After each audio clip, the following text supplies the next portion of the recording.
Hi guys, welcome to another episode of Pointy Not Sharp. Today we're taking a look at something that's actually not a bayonet. This is a Chilean police sidearm, or however you say this, model 1908, and sometimes referred to as the model 1910 as well, but I think that's incorrect. We'll put that aside. Anyway, this is a police sidearm that was actually converted from a French bayonet. So I'll pull it out. We'll have a very quick look at it and I'll go through the history. So it started its life as an MLE 1874 Gras bayonet or épée bayonet for France. I have the original here, which is an absolute monster. But when I get into the construction, we'll go through all the differences and everything that was done to it and all the cool, nifty little changes. Now, this conversion was carried out by Alex Koppel of Zollingen in Germany, and they're a very, very well-known knife maker, sword maker, bayonet manufacturer. Pretty much the entire town of Zollingen is going back to like the 14 and 1500s. They're very well known for making high quality stuff, and they've got all these guilds that will focus entirely on a guild that only makes pommels, a guild that only makes crossguards, and they'll have guild secrets that are passed down from father to son for hundreds of years, so it's very secretive and cool. Anyway, that's irrelevant to this. So that's where it was made, by Alex Koppel in Zollingen. Now, the history of this particular piece here, in the 1890s, Chile had a lot of civil unrest. They had a lot of Marxists who were kicking up a bit of a stink, and the government countered this by raising a national police force in 1896, and that was the Policias Fiscali. I'll probably mispronounce that, or fiscal police in English. And it wasn't until 1908 that they started introducing these. So I don't know how they were armed before that. Maybe they were armed the same as the army with the model 1895 Mauser and those bayonets, or maybe they just had service pistols, or I have literally no idea and I couldn't find any information. If you can find some information, comment below. I'd love to hear from you. Anyway, so these were supplied, well, they were ordered in 1908, and they were supplied in 1908 and 1909. And it's unclear if they were constructed from stocks of Chilean Gras bayonets, which is the one I just showed you. Ooh. And yeah, so they could have been constructed from Gras bayonets in Chilean stock, or they could have been purchased from France, or they could have come from anywhere. Those things were very, very common during that time period, but I find it less likely that they were purchased by France, considering France was a direct competitor of Germany at the time, so they could have been German captured ones. No idea. Again, if you know, comment below. Now, I don't know how many were made or how long they were in service. I actually don't have much information about these at all, except for the construction. And I also don't know if they were used practically or ceremonially. So, while this doesn't give much away, looking at the scabbard, there's two things that sort of counter each other. The first is the frog stud. It's a nice, long, slender brass piece, and this is what you generally find on German ceremonial bayonets, or Imperial German or Prussian, like your model 1871s, your commercially purchased ones.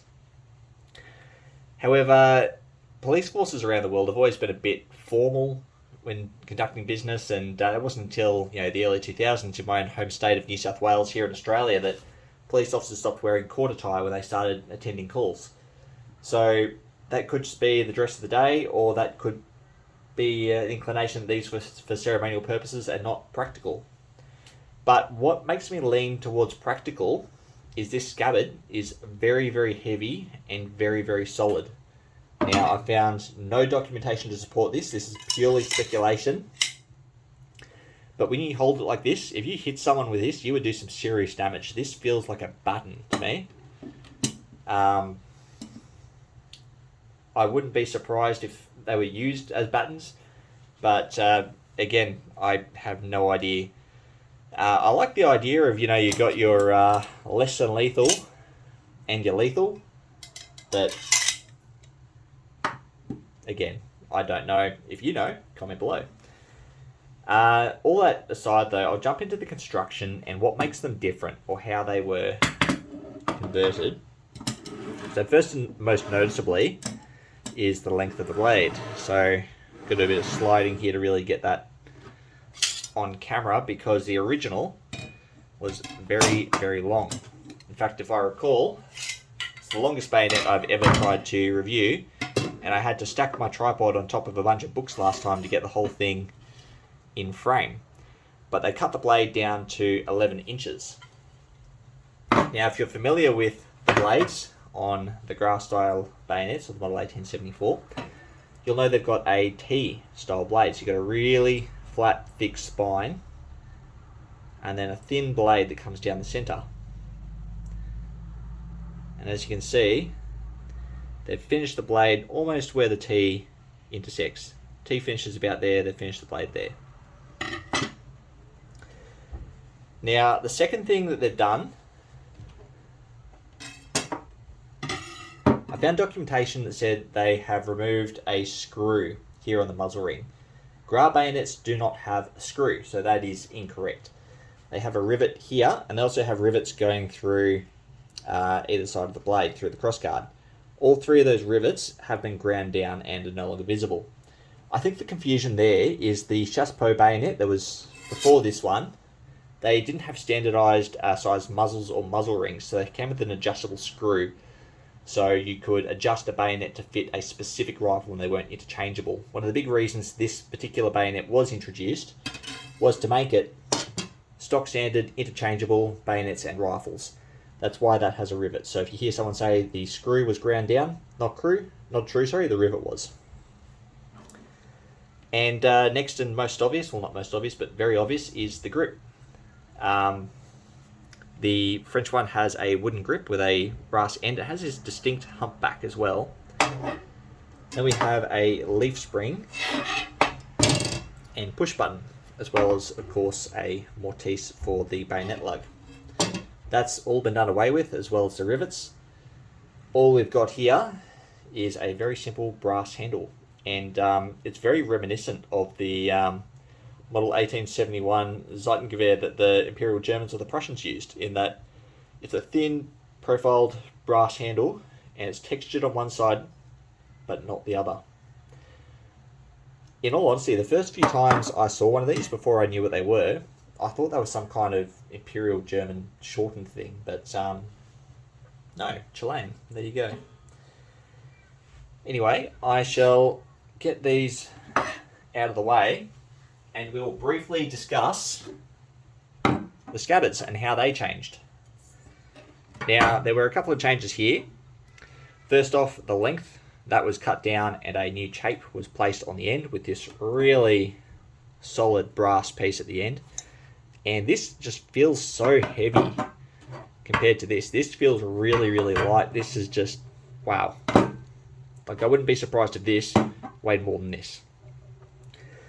So that was the first change. The second change is the French used a frog bar just here, and a tab would thread through that and lock off. That has been removed, and in its place we have a very Prussian or Imperial German style frog stud. And as I mentioned earlier, it's a very, very long one, which looks very ceremonial. Now, like the more, how do I describe this? The ones they used in frontline infantry were short, durable, wider, more solid, and the same construction as the rest of the scabbard. They weren't brass. So that just looks very ceremonial to me, but that is purely speculation. And finally, the only other change is the finish. This has a really thick black paint on it, and from what I can tell, that is standard across all of the Chilean converted bayonets, whether the original has a blue, as you can see here. But yeah, that's really about it. Anyway, I'll chuck this to the side for now. We'll bring the bayonet back, and I'll briefly go into the markings. There aren't a terrible lot of them. So first off, we have our Chilean crest. I did a little bit of reading into what, sorry, it's not a crest, it's a coat of arms, so I just made the exact mistake. I was going to correct most of the information I found. So all the information I found says this is a crest. It's actually a coat of arms. So Chilean coat of arms, we've got a condor on one side, the crest in the middle, and then on the other side it's a huemul, which is kind of like a deer or a mammal, native to Chile. We've got 3 feathers at the top of the crest in the 3 colours of the Chilean flag. Apparently those feathers used to be worn on the hats of Chilean presidents.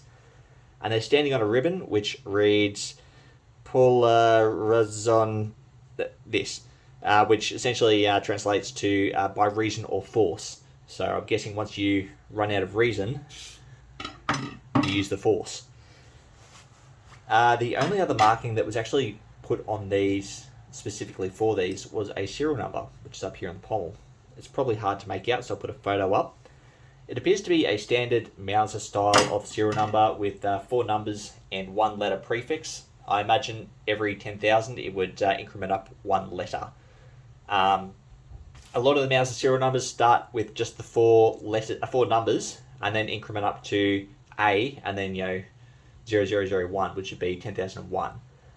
I can't confirm if that's what they did here or if I've absolutely no idea. This one's an L, a Lima, and I don't know how many are made, but if that's to go any indication to go by for numbers of production, there could have been quite a few of these made.